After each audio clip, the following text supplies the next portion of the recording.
I have the entire chain of custody of all the documents, Beautiful. so they can't ever say that they weren't warned. And we've been, and every time we've thrown a notice out there, we've had 90% success rate. And in my personal Wow. capacity, every time I write a notice for personal stuff, I'm 100% success. So Wow.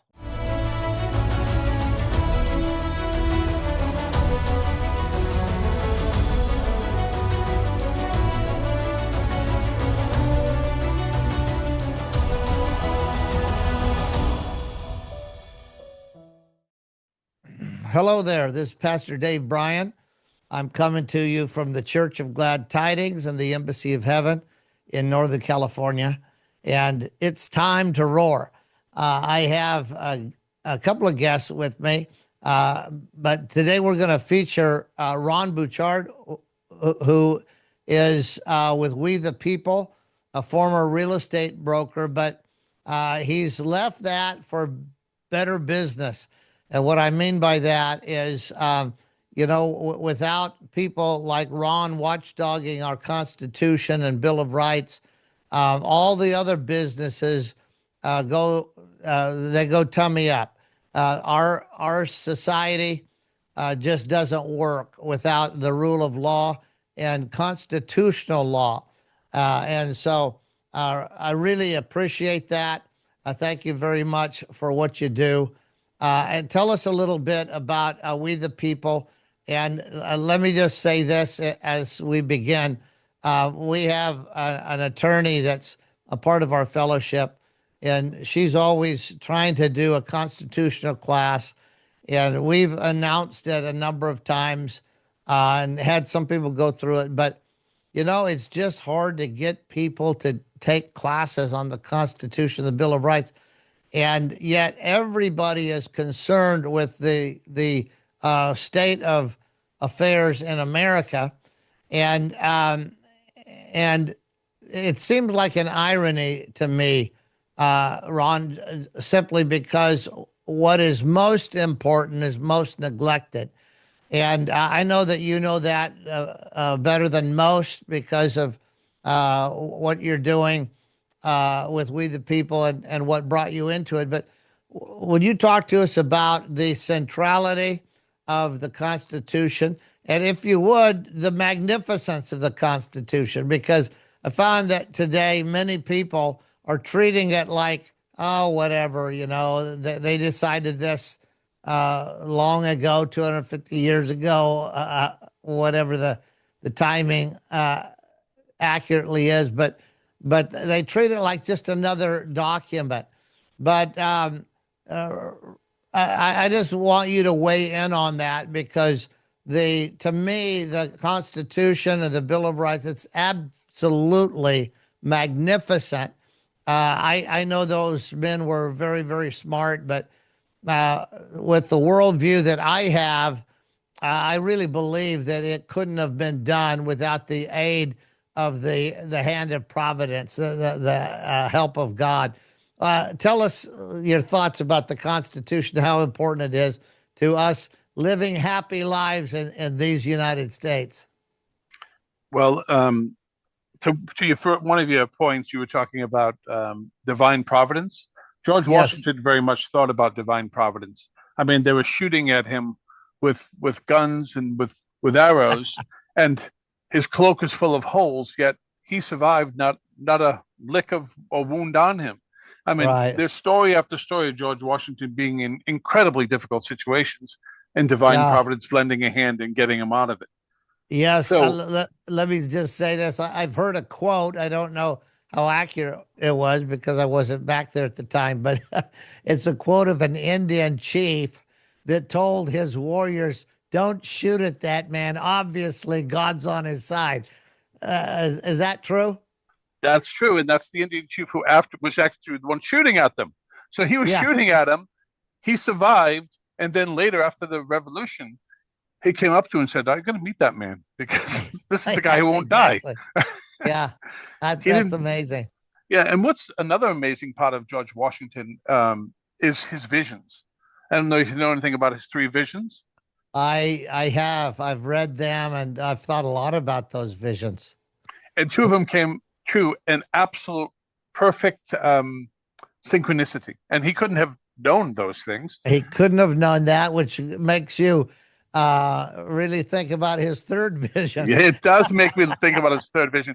And actually what I'm working on ties pretty much into his third vision, because the angel comes and puts a crown on the flag, the Union. Yeah. And that is very, very different, because the Union represents the people who are crowned because we get our authority from God. Right. Right. And that's Amazing. been taken away. And the beauty of our Constitution, people look at the Constitution wrong. First of all, they think it's old guys in wigs who created this ancient document. The Constitution is not some aged document. It's not a living constitution. It is a instrument that understood human behavior and capped it. People think the Constitution is some spiritual thing. It's not. It was a cage. That's all it is. So if you think of the people needed a collective force to secure individual liberties, but they knew that they couldn't trust government, right? Because governments throughout history were oppressive. So they figured they needed to cage the government. The Constitution is that cage. To keep the government where it's supposed to be. That's right. To keep it from running wild. That's right. Exactly. And the neglect of the Constitution is let the tiger out of the cage in so many ways. And what happens is they'll tell you it's an emergency. It's an emergency. And they take a little bit more, a little bit more, a little bit more. They bend the bars. Yeah. And then eventually they get out of the cage. And what happens when a creature gets out of the cage? Yeah, usually not good things. No, and that's what we're in today. We're in a society where the creature's out of its cage. Yeah. And now it's up to the people to get the creature back in its cage, but the people are asleep. And the people say, I don't want to have to deal with it. And in history, just like the founders knew, that we are short to actually do something about it. So we're disposed to suffer while evil sufferable. So evil comes in. Evil comes in. You're quoting from the preamble, aren't you? Well, from the Declaration of Independence, So the Declaration of Independence, they understood human behavior. They were experts in human behavior. And the lie is that the Constitution is some living document. And who do you think tells that lie? The creature. The creature's telling you it's living. Why? Because they want to stretch the bars. Yeah. And we fall into it. We say, it's living. No, it's not living. Yeah. It's an absolute restriction on their power. James Madison said it's few and defined powers. Yeah. Few and defined. Yeah. And the 10th Amendment says that which is not expressly delegated doesn't exist. Yeah. It just doesn't. Yeah. That's beautiful. Well, you're probably doing your very best to get more people to be students of the Constitution so that we know what the cage is supposed to look like and where the bars are bent. Do you have curriculum and whatnot that you help people learn constitutional law, or what do you do in a community that is open to you? How would you lead them into a better understanding of constitutional law? So the first thing that people need to do is they need to have a broad diffusion of knowledge. That's Madison again. If you're going to have liberty, you need to know what your rights are. And people don't know their rights. So I'm running a class called The Rule of Law. It's free every Wednesday night, 7 p.m. Eastern Standard Time. Say again what it's called. Rule of Law. Rule of Law. Okay. Yep. And it's authority, accountability, something, but there's a subheading. But it's every Wednesday evening, and I talk kindergarten level law. Yeah. And is that something that you broadcast out of Massachusetts? Well, it's broadcast. It's on the internet, but it's also you can live stream it on the internet. You can just log in to meeting.com/CLA. If you go to wethepeople2.us, so wethepeople2.us, right on the front page, it gives you the link. And every Wednesday evening, you can sign in, and you can ask questions live if you so choose. Beautiful. And it gets recorded and put on Rumble, and it's free. And That's beautiful. it's only one of my classes. I have a class on the Constitution. It's called the Founding Documents Primer. I also have another one called Common Law Academy. I also have a course called How to Identify a Tyrant in 5 Easy Steps. Yeah. Well, yeah, all those steps have been pretty plain to us living in California with Gavin Newsom. Yeah, and we've done a lot of work in California. So what I do is I teach them how to not only understand their rights, I teach them how to mobilize and to restore. Yeah. And those are the 3 pieces you need. You need to have your broad diffusion knowledge. You need to get together with a group of people, and then you need to do something. And to do something is not hard. We're not asking them to hold pitchforks and have a revolution. What we're asking them to do is assert their rights in writing. And the founding fathers did that with paper. So we've, through notices and affidavits, have been able to assert ourselves. And even in California, we've been able to overturn legislation that was proposed that was going to be very devastating. I sent notices to California multiple times. We've killed a whole bunch of things in California people don't even know about. That awesome. was devastating for California, but we did it in 29 states across the union. And I have Beautiful. a record. I have a record of all of the government officials who are supposed to be staying in the cage, violating their oath, and they're on record in 29 states. I have the entire chain of custody of all the documents. Beautiful. So they can't ever say that they weren't warned. And we've been, and every time we've thrown a notice out there, we've had 90% success rate. And in my personal capacity, every time I write a notice for personal stuff, I'm 100% success. Wow. So if people think that this is not useful, they're mistaken. Yeah. Once you understand your rights and how to assert them, Goliath doesn't look too big anymore. Right. Well, let me just launch something and get your input on it. I grew up on a ranch in Idaho, and Idaho is quite conservative. And ranchers are a special breed. They don't fit in government boxes very well. And so that was my upbringing. So most things that I've bumped up against in government overreach, I don't feel like I needed to look up a law. It's just like, no, this is our land. That can't be right for them to come unsolicited and decide they're going to check on our well or something, right? So usually, my approach has just been, I believe in the Second Amendment. My father was a gunsmith. I have lots of guns, and the idea is just go out there with a gun on your hip and say, "Excuse me, you're not welcome on this property. I don't remember calling you." Well, we're from the county. Well, wherever you're from, you go back because this is my well, and I didn't call you out here to look at it. They generally don't like that kind of approach, but it works pretty well.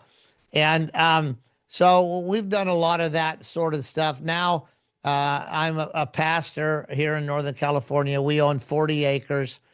And at this point, we own another 10-acre plot that we just bought. I'll talk to you about that in a minute. And we have some other properties as well. But the main base is 40 acres. And it's been our experience that the government will bully you as much as you allow. So they come out and we put in a really beautiful entry fountain that we use for a baptismal. And it's really nice. It's beautiful. And it's heated, and we baptize hundreds of people in it. Well, they came out and said they wanted us to put a 52-inch fence all the way around it because it was a hazard to children. And our bookkeeper told me about that. And I said, well, we're not going to do that. He says, well, we have to. The county told us to. I said, no, we don't have to. We own the land. No one has ever drowned out here. And they have a public lake in the city that is a full 2 blocks and it's not fenced. So, when they have fenced Lake Ellis with a 52-inch fence, tell them to call back, and we'll have a conversation about the merits of fencing your lake. But anyway, of course, when they're confronted with that, they just back down because they know they don't have the right to do that. But it seems like, Ron, that they do that every time we turn around. They're telling us we can't take out our pomegranate tree because we don't have permission to, or a writ of permission. And so that has led me to what I wanted to ask you about. That has led me to, even though I pastor full time, and it's a very busy place here. This is the busiest church I know of. But in my meanwhile, I'm thinking there's something bad wrong with this. We own this 40 acres, but we have to get their permission to do anything on the land that we own. Maybe don't really own it. So I got to check it into property ownership, and come to find out that real estate law has preempted ownership, all from top to bottom in California. And so people who think they own a house, if they look at their deed, it plainly says that they're just occupying it. What's the term that they use? A tenant on the land. So when we sign that real estate deed, we're saying, okay, we don't own the land. You own the land, but you've allowed us, if we buy it through this real estate broker, you've allowed us to be a tenant on the land. And that's why we have to ask your permission to drill a well or to put up a fence or to do anything. And so that led me to checking into what's sometimes called allodial title or original land patent. Now, I see you shaking your head, so you've obviously run into that. But what we did is we brought forward the original land patent through every property owner since a president made a deal with an Indian chief. And we brought it forward, and we have copies of all that. And then we went to New Mexico because a friend of mine who wrote a book called The Original Land Patent said New Mexico will honor these allodial titles. And once it's honored in one county in the United States, it's a legal document and should be rightfully honored in any county after that. So we went, New Mexico said, no problem. It's a allodial title. We're familiar with it. They filed it. Then we went to our own county to put it on record. And my plan, Ron, was to file it in our county, then go have a sit down with our sheriff and explain to him what allodial title was and why we wouldn't be honoring writs of permission from the county anymore. And so that got short-circuited because our county failed to recognize it. And so, I've been juggling fiery axes and doing all kinds of things. So I still have it sitting on the corner of my desk. But tell me what you've learned about allodial titles, and tell me, according to the Constitution, what can we do to regain the rights of property owners? Well, you have to understand your rights and what law is for. And people don't know what their rights are and what law is for. So because they don't know what rights are and what law is for, they don't recognize when the line is crossed. Allodial title is not something that was made up out of thin air. It was inherited from birth. We buy a property, it's property rights, right? That's why we have property rights. It is a right. It is not a privilege. It is a right. If government asks you or gives you permission to do something, It is no longer a right, it is a privilege. An allodial title is listed in the Declarations of Rights. People don't know that. So I actually have it in my book, Rule of Law. I wrote a book, Rule of Law, Nation of Laws Not of Men, and I show that, and I think it's Alaska or Arkansas, one of those two A states. It's a law, and if it's a law in one state, listed in the Declaration of Rights, it's in every state, because God didn't say you have a right in that property line and not in this property line. Rights are pre-political; they were here before the government. So if you have a Yes. right in one state, you have a right in all the states, because the parchment is not what gives you the right. Nature is what gives you the right. So Nature and nature's God, I believe. that's right. That's Yeah. correct. And they're pre-political. So we have inherent rights or unalienable rights, rights that can't be leaned on. They're Yeah. also inherent. They're part of our being, our DNA. They're also called indefeasible rights or natural rights. All those words mean the same thing. And government has no business dealing with them. There's a great in Texas, Article 1, Section 29 says, to guard against the transgressions of the high powers, everything in the Bill and Declarations of Rights is outside the general powers of government and shall forever remain inviolate. Which means our rights, Now, they can't now, even talk about it. what were you quoting just then? Texas Constitution, Article 1, Section 29. Wow, that's beautiful. Yeah. An Alabama Constitution is my favorite of all. It says the sole and only legitimate end of government is to secure my rights.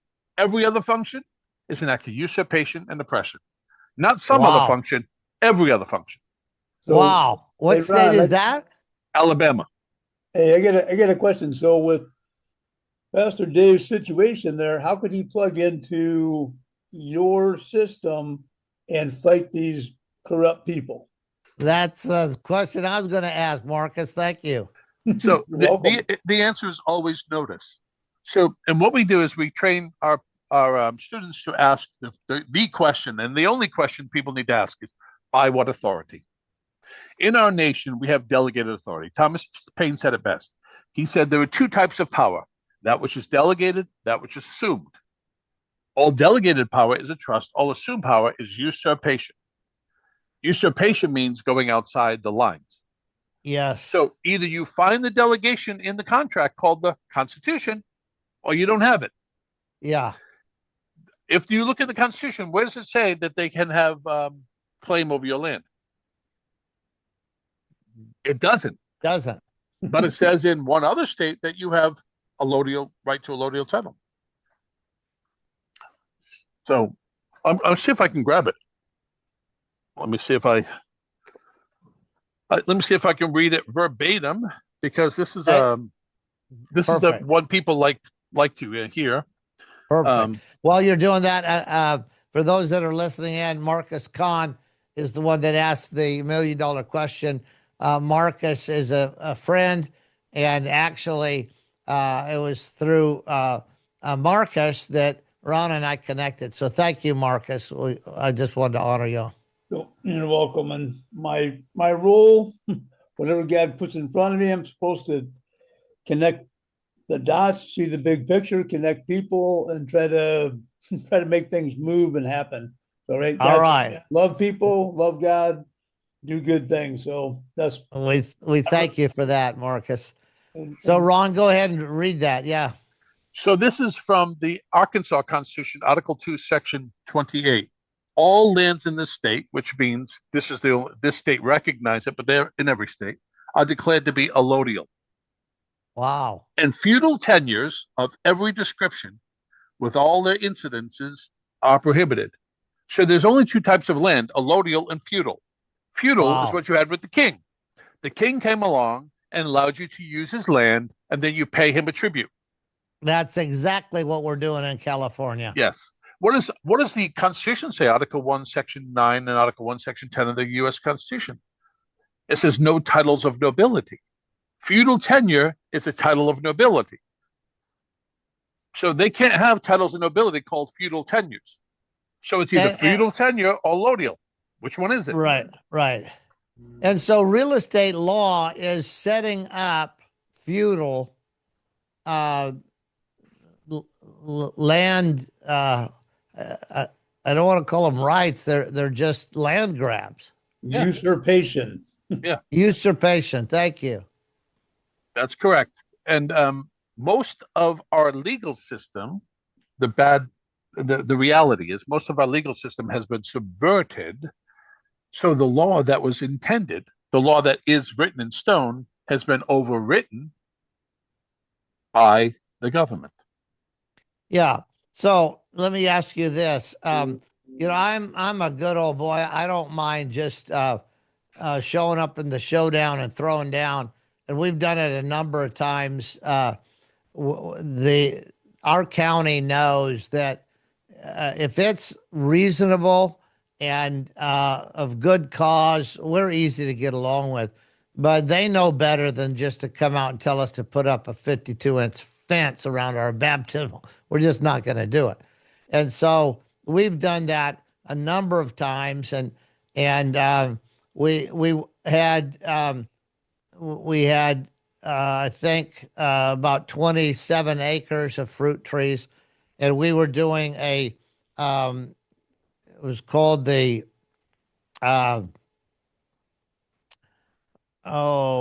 we did a conference with God and government. I can't remember right now what we called it, but we had General Mike Flynn come, and we were going to have 1,000 people here, and we needed a little more parking. So we went out and started pulling up some of our pomegranate trees, and they came out and they said, "You can't pull up your pomegranate trees." And we said, "Well, there are pomegranate trees. What do you mean we can't pull them up?" "Well, you don't have a permit." And I told our guys, I said, "Just keep pulling them up. We don't need permission from them to pull up our trees. They're our trees." And so anyway, it was a big deal. And they fined us, and they red tagged one of the contractors because he had his contractor's truck out there on site. Which, I, as a pastor, I'm not trying to make life difficult for our contractors, but it was just a big, ugly thing. But we went ahead and we did it, and we had our Christian Patriot event, and it went very well. And right now, we're trying to develop 10 acres. We have it fenced. We want to put a trout pond in, and then do back to Eden gardening on it. And we're going to call that project the Embassy Gardens and Market Project. Well, sure enough, they come out and said, we don't want you to put a pond in. And my feeling is, if you don't want a pond, you don't have to have one in your front yard. We want a pond, and this is our land. And so right now, my problem is finding contractors. We don't want to dig an acre pond with a shovel. So we're trying to find contractors who own the equipment that don't mind helping us out, knowing that they're liable to be harassed by the county. I just wonder if you would, what is your take on that? Our options at this point is to pay the county thousands of dollars to tell us it's okay for us to do what we already know is okay, or else, to be just stymied by the threat of retribution. And again, I'm the kind of guy, of course, I don't have a license at stake, but I'm the kind of guy that if they say, "Well, we're going to put a lien on your property," it's like, knock yourself out. We're not going to sell the property. This is our property, our home. It'll be our lake when we're done with it. And I don't really care about that kind of stuff. But I was just talking to one of the candidates for California governor, who I'm hoping will be elected. And the reason I'm hoping he'll be elected is because his website is screwbiggov.com. And I just Already like him. Dude, I love you already, right? But his name's Louis Herms, And I asked him about it. I said, Lewis, you're running for governor of the state. What would you do if if you were governor? You found out that we were just ignoring the county permits. He said, "Well, I'd celebrate you. I'd tell everybody, look what Glad Tidings is doing. Everybody should do that." And I said, "Okay, I like that. What would your advice be, since we don't know if you'll be governor or not, in terms of moving forward our project?" He said, "I just do it. Just you don't need permission to develop your own land. Just develop it." And I said, "And when they fine us," he said, "just throw away the fines." Um, and I'm inclined to do that, but I just, since you're a constitutional law expert, I just wanted to get your take on that. Would you try to fight it legally? So I would always question to find out where they would have to show me what authority. And if they can't show you the delegation, they don't have it. Yeah. And they can't. Okay. No, but what you're talking about is based on the Constitution, right? Because on Right. California law, they'll bring us reams of. That doesn't make a difference. Okay. The reams don't make a difference because even statutes, see, people don't know there's a hierarchy of law. And the hierarchy of law starts with law of God, then fundamental law, which is maxims of law, which is reason, Right. put in writing. Then it's been that way for thousands of years. Those maxims are what by all men confessed. So, and that's what built the government. So then we have the constitutions, and then we have statutes.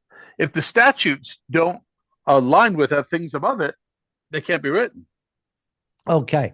Now I've heard this phrase. I love it. I've quoted it, but I'm not sure where it comes from. But somewhere does it say any laws repugnant to the Constitution should be no law at all, or something? Yeah, it's null and void. Yes. Null and void. Yes. Yeah, that's Marbury v. Madison is usually where it's quoted from. But it goes, I mean, back early, as far as 1795, they were quoting that. That is, okay. If it violates the Constitution, it's not a law at all. Because here's a maxim that people don't realize. This is a maxim, which means it's above government. Government must be subject to the law because the law makes the government. Yeah. Now that's going to blow people's mind. That's going to blow people's mind because people think the government makes the law. Government does not make law. But they're going to say, but the legislature. No. The legislature makes policies that are in line with the law. If they're not in line with the law, it's not law. I love it. Just like Supreme Court. If Supreme Court sets a precedent and doesn't show the underlying law that it's relying on for that precedent, it's not a precedent. It's garbage. Yeah. And there's a lot of garbage. Most of half of the federal statutes are garbage. You know that we only gave the federal government Article 1, Section 8, we only gave them 17 powers. 17 powers, that's it. They can talk about 17 things. That's it. They talk about hundreds of things. They're making laws about so many things that have nothing whatsoever to do with their authority, which means they have no subject matter jurisdiction, which means they have no authority, which means they're committing treason against the sovereignty of the people. And that's not my term. That is a term from St. George Tucker, who was a jurist in the early part of the country. And he talked about Blackstone. Blackstone is the foundation of all of our law. And St. George Tucker said that if in a limited government, the public functionaries exceed the power which the Constitution prescribes to them, every such act is an act of usurpation, and that's such treason against the sovereignty of the people. Hey guys, let me jump in for a sec. Ron, this is where Dave, this is where Ron can prove his system to you guys. And this is a perfect scenario, everything.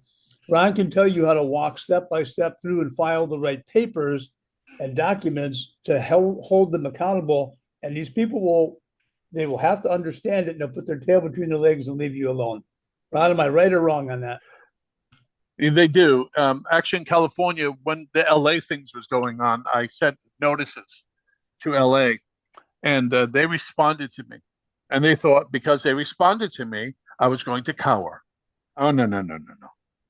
So I made it much worse for them. Yeah. So I've not heard anything since. They've cowered away. They've gone in hiding because I've now Yeah. joined them in the fraud. So now if when it comes to a point where I decide to take action, they're all in trouble. They've all breached their oath, all of them. Right. Yeah. So Okay. So, I've explained to you our setting.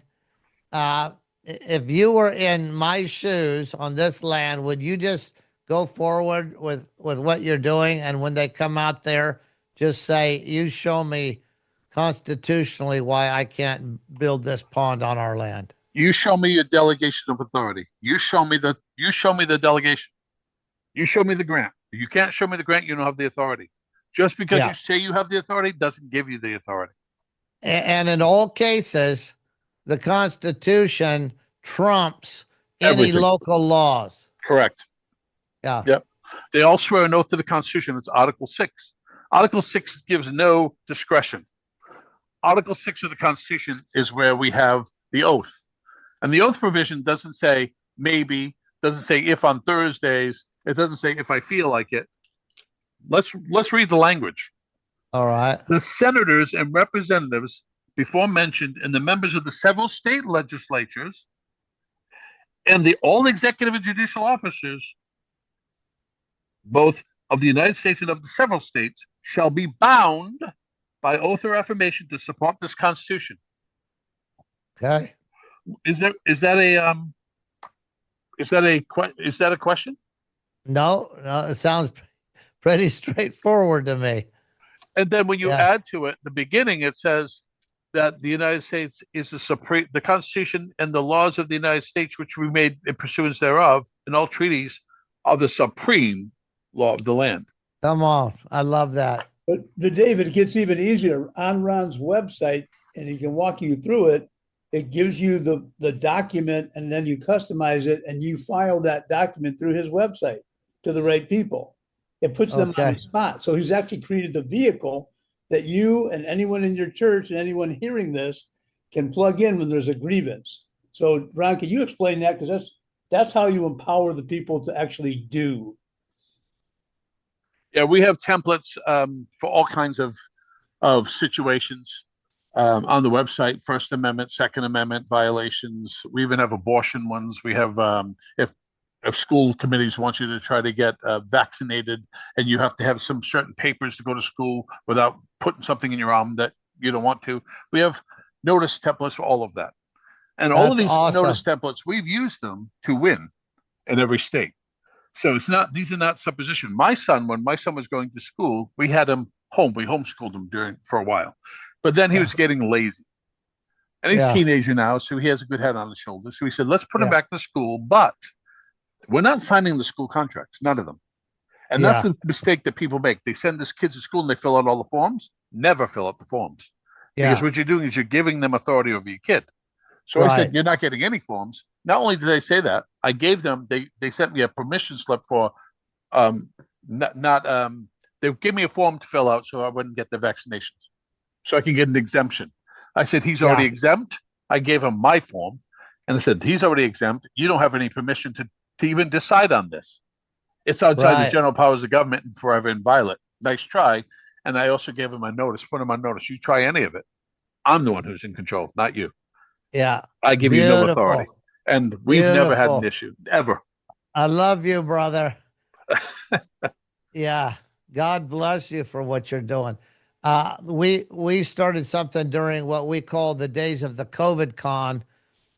We did a lot of conferences here, and to try to help people understand that they were being lied to and manipulated. Out of that came a ministry that we do, and it's called freedomco.com. It's the freedomcoalition.com. And we would like, with your permission, to be able to list your website on there. What Freedom Co., the reason we put it together is we saw how ill-informed the people were about virtually everything. And so we thought, okay, we're going to let them know uh, because the scripture says, "My people perish for lack of knowledge." That they don't know. They can't find their butt with both hands, is the way we used to say it in Idaho. But they just don't know what to do about anything, and so they just succumb to tyranny. And so we thought, well, we'll form Freedom Co., and then we'll post things there, and at least direct them if you need to know about whatever it is, property rights. Here's a website. If you need to know about vaccination or non-vax rights, here's somebody to go to. But it sounds like you're a wealth of information for people, and I'd like to stay in touch with you because we're about to kick the beehive on this thing. In our community, Church of Glad Tidings is we're front and center on a lot of issues, and they already know things like, for instance, I have about 40 guns in my office, which is unusual for a pastor. I get that, but I'm a boy, a cowboy from Idaho. My father was a gunsmith. So anyway, I had, of course, you probably know this. I don't know what Massachusetts is like, but California is a very liberal state, and it's ruled by tyranny. And so they have all kinds of violations to the Second Amendment, which is pretty straightforward. I have a right to own and bear arms, whichever arms I choose.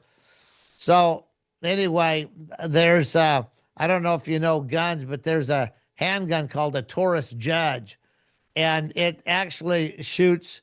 It's a six-shooter. It's a revolver, but it shoots 410 shotgun shells. So for home invasion, you can't really get a better gun than that, because wherever you aim, it takes a swath about this size out of it, right?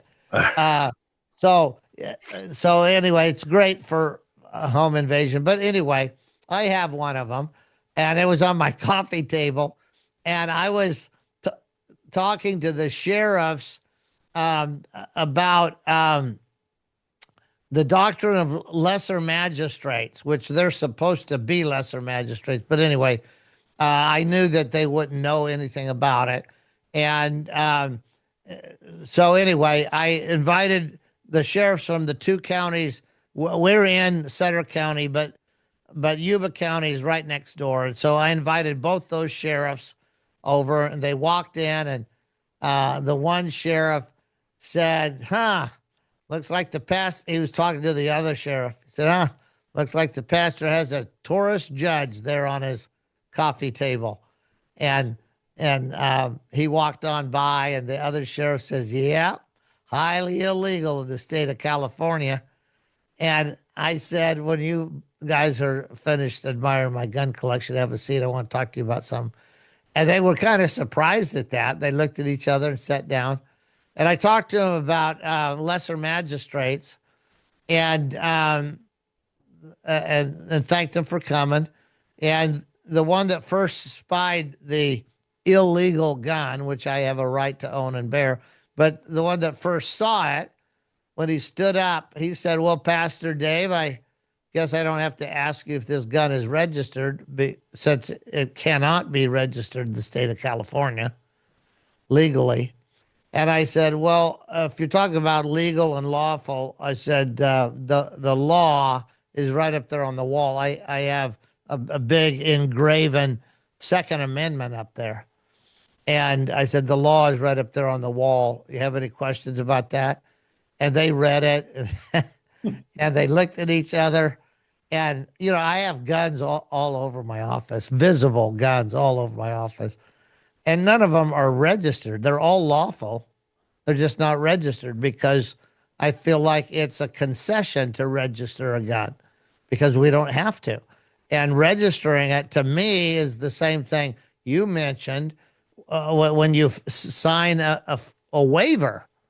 It's like by signing it, you're saying you had the right to do this. That's correct. And Yep. you graciously decided not to, rather than saying, hey, I'm not signing anything. You don't have the right to do that. So anyway, that's been my stance on it. But when I pointed out the Second Amendment, they looked at each other, and I just looked at them. I said, you have any question about what shall not be infringed might mean? And they said, no. I said, okay, well, thanks for coming in. And they walked out, and that's the last I heard about that. But I really feel like, Ron, that much of our life we have just we've given in to permits and restrictions and fines and all kinds of things that we never had to, but we're being taken advantage of the fact that we will not stand our ground. And so when it comes to evil, and I'm not saying these sheriffs are evil, but the principle behind infringement is evil. And I know from I specialize in spiritual warfare and deliverance, which is a whole other topic. But I know that the spiritual world works according to cosmic law. And I know that evil spirits take as much ground as you will relinquish. And they don't have a right to take that ground until you say, oh, yeah, okay. And then it was an act of your free will. You relinquished, you gave in, you conceded or whatever. And it seems to me that most of America is now being domineered by things that really, in a certain sense, our rights weren't taken from us. We simply gave them up.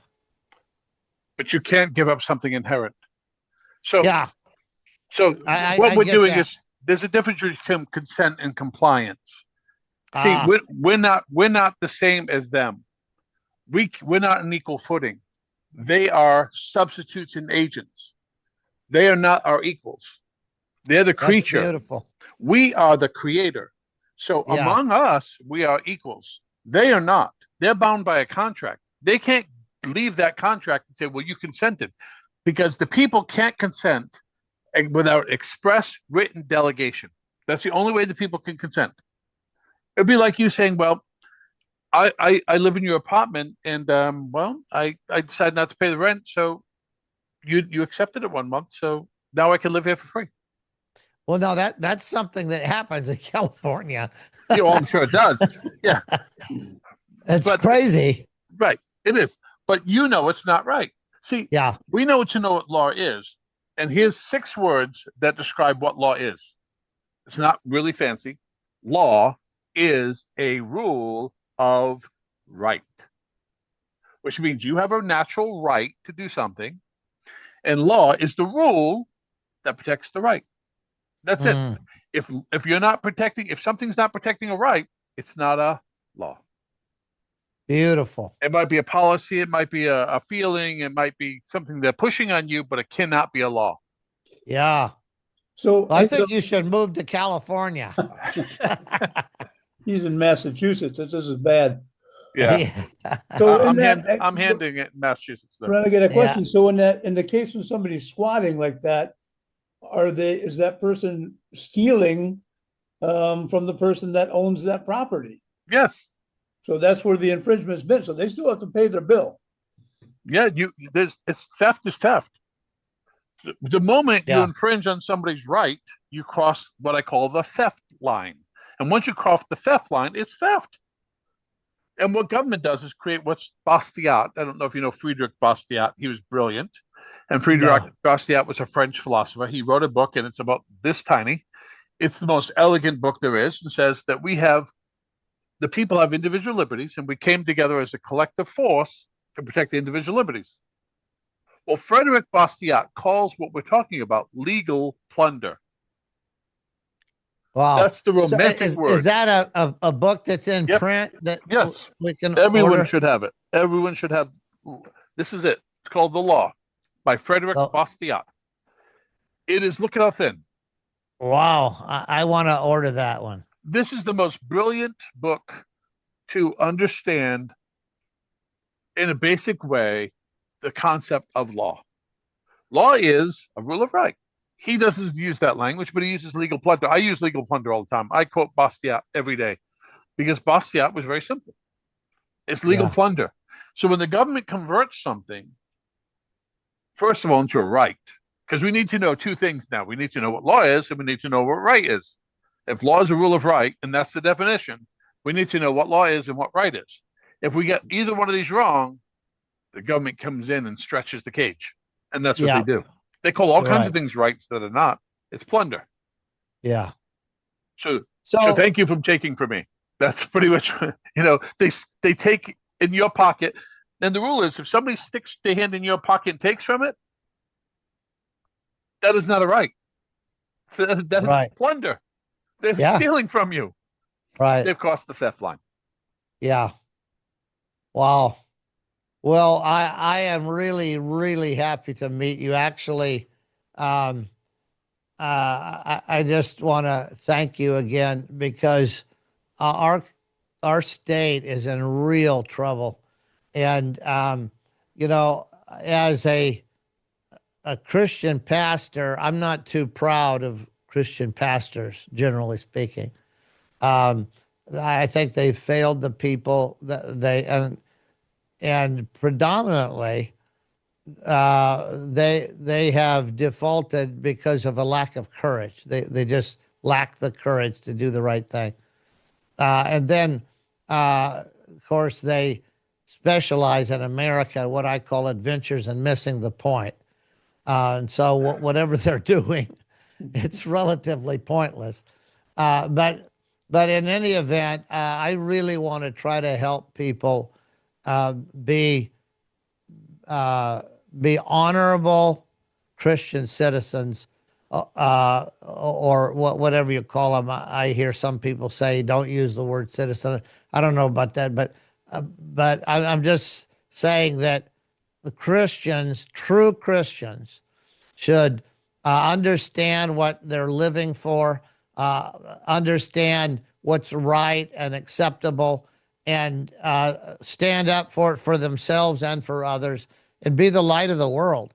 And we haven't done well at that. We've just been humming kumbaya behind stained glass, and the whole the beauty of the American system has fallen to hell in a handbasket. So I'm really glad to connect with you. I had a friend, Ron Gibson, who wrote a book called The Original Land Patent, and he was helping me move in this direction. But just when we were ready to present it to the county, he died. He had a stroke and died. And so I thought, oh my goodness, foiled again. But anyway, we have, I have the letter on my desk from the county saying we looked at this land patent and we're not going to file it. We're not going to accept it. And so if you or me in that situation, would you just begin to behave yourself according to an allodial title and ignore the infringements, and then make them pressure you to the point that there's a court case where you say, prove to me why I should have to pay this? Would you do that, or would you file something that preempts that? I always start with notice. See, Christ in Matthew said that when you have a problem with somebody, you have 3 steps. The first step is go knock on their shoulder and say, hey, and try to talk it out with them. Yeah. But if that doesn't work, come back with 2 witnesses. Now, the 2 witnesses thing is called a notice. In common law, that was brought over to notice and opportunity. And that is the first step in due process. You have to give them notice. You Okay. have to let them know, hey, I have a problem with what you're doing. And you, as my servant, have a duty when you're lawfully commanded to obey. So show Okay. me where you have the authority. And if you can't show me the authority, then you're admitting by acquiescence you don't have it. And they won't answer Okay. because they can't. Oh, okay. So Ron, can you help me with that step? Yes. Okay. I'm really interested right now.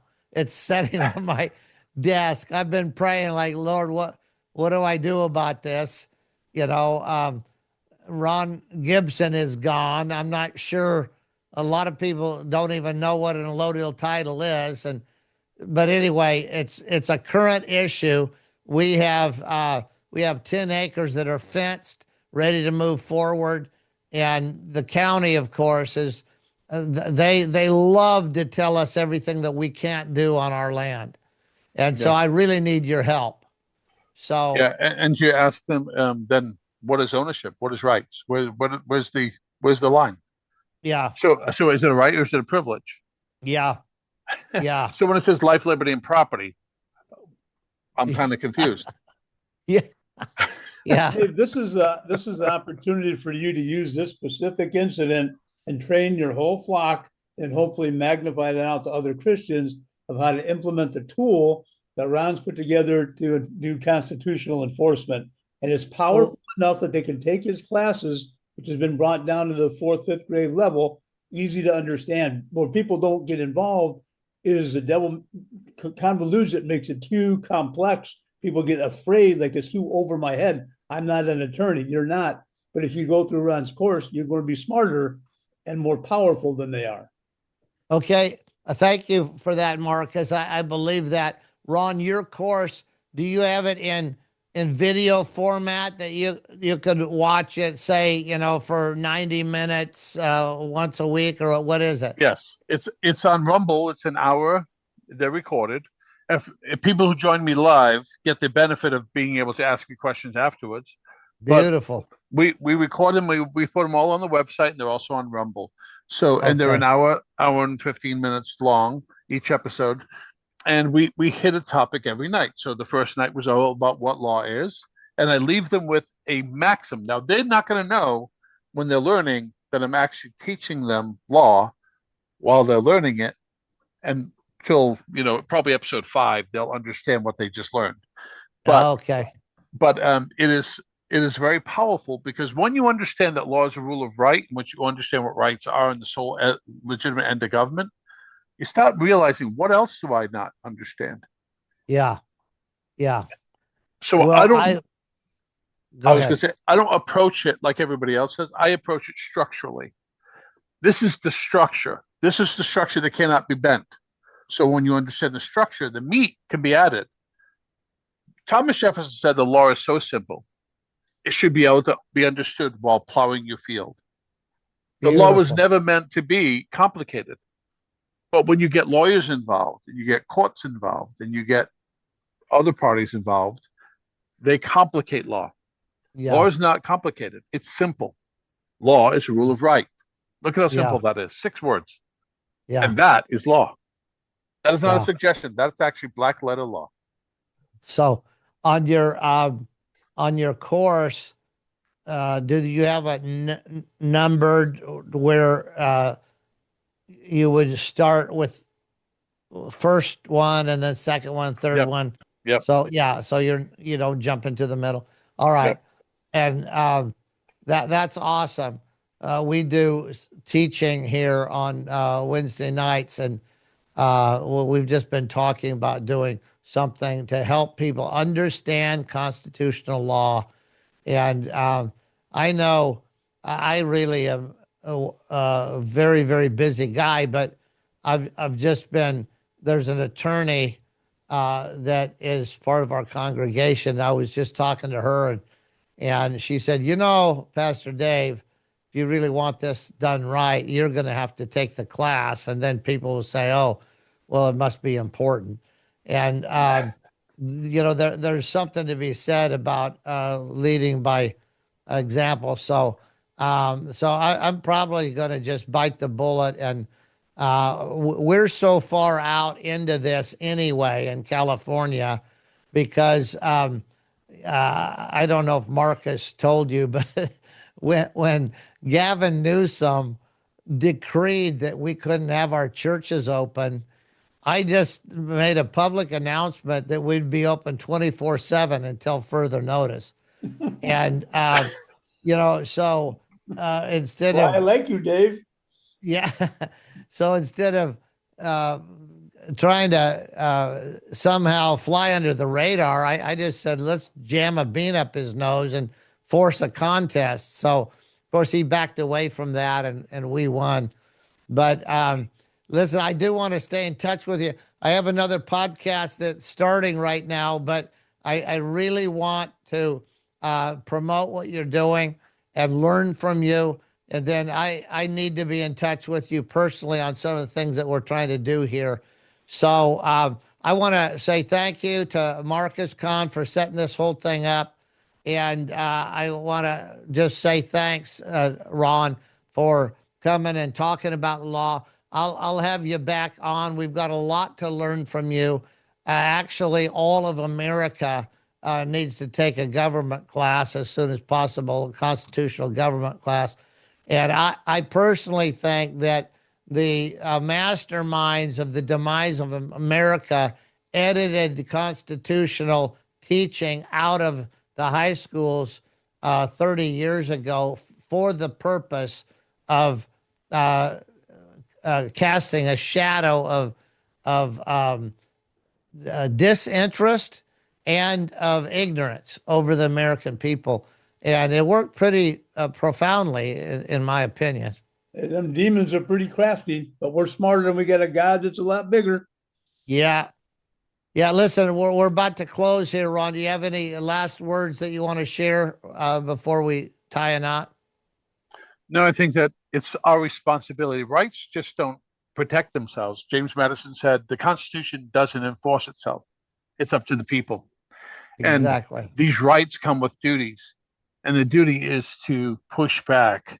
Otherwise, the creature gets out of its cage. And, well, then you can start wondering why it's devouring the city. Yeah.